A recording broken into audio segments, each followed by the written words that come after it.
Gentlelady from Utah, Ms. Love, is recognized. Thank you. Thank you all for being here. In the wake of North Korea's 6th nuclear test, the proposal was circulated among UN Security Council members that would have frozen North Korean leaders' assets. Could our witnesses just very quickly comment on the desirability of expanding the prohibition in our draft legislation to include the members of North Korean government and the DPRK's Workers' Party? Just, we can start with you, Mr. Albright. Just. Yeah, I think it's useful to do. Okay. I think, yeah. I think there's already an executive order on that. I would go in a different direction. I would say the issue on leadership assets is identification of those assets. So anything that can be done to incentivize those folks in banks in Europe in particular that might have information on leadership assets, I think that would be more beneficial. Okay, Ms. Rosenberg. I would certainly agree, and not just gathering that information and reporting back to the United States as a law enforcement matter, but also being able to share that among other banks, because there's never an instance where money laundering exists only in one financial institution. That will allow the variety of banks where these different assets are located to understand and map the network and to stop it. Okay.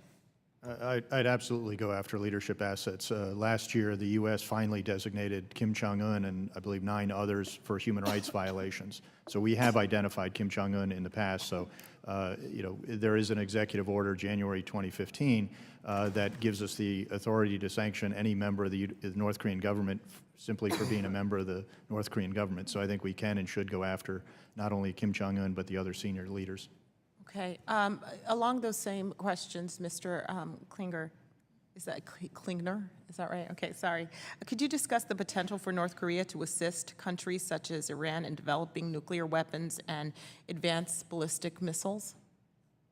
As Mr. Albright was saying before, I think there's clearly been a missile relationship between North Korea and Iran. I mean, the first Shahid-3 missiles that Iran paraded were actually 100% made in North Korea. They were no-dongs and given a local paint job.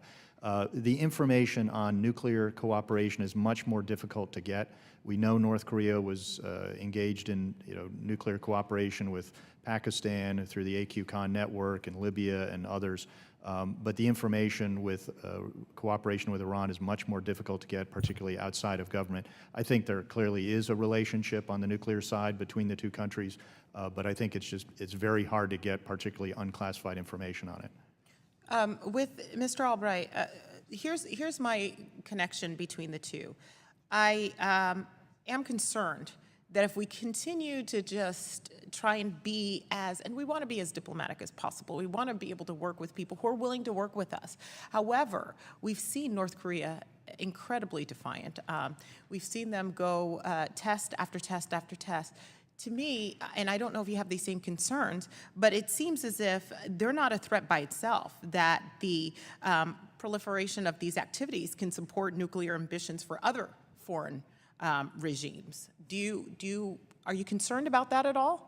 Certainly. No, you have to be concerned with North Korea. I mean, because they like to go and sell things of value, and their nuclear assets are of increasing value. So you have to worry about that a great deal, and that has to be part of what's watched for and in the messages delivered to North Korea.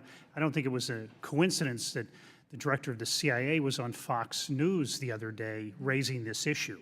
And so I think it's important to send the signal that if North Korea crosses that line and is willing to sell weapon-grade uranium, plutonium, or nuclear weapons, that we will probably respond militarily to take out that regime.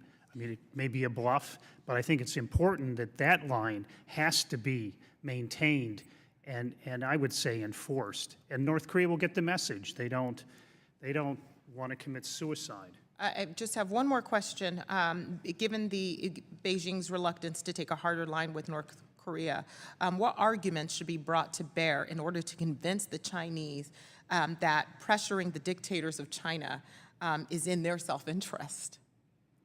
Well, one, China wants to be a responsible member of the international community. So a lot of these arguments on applying sanctions on Chinese companies are the same arguments we used in the 1980s against Germany, who was at that point arming Pakistan, Iraq, Libya, Iran, and probably several others with the wherewithal to make nuclear weapons. So I think these are not new arguments, and China wants to be responsible, and so it should start to act that way. Thank you very much. My time has expired. Thank you, Mr. Chair. The gentlelady's time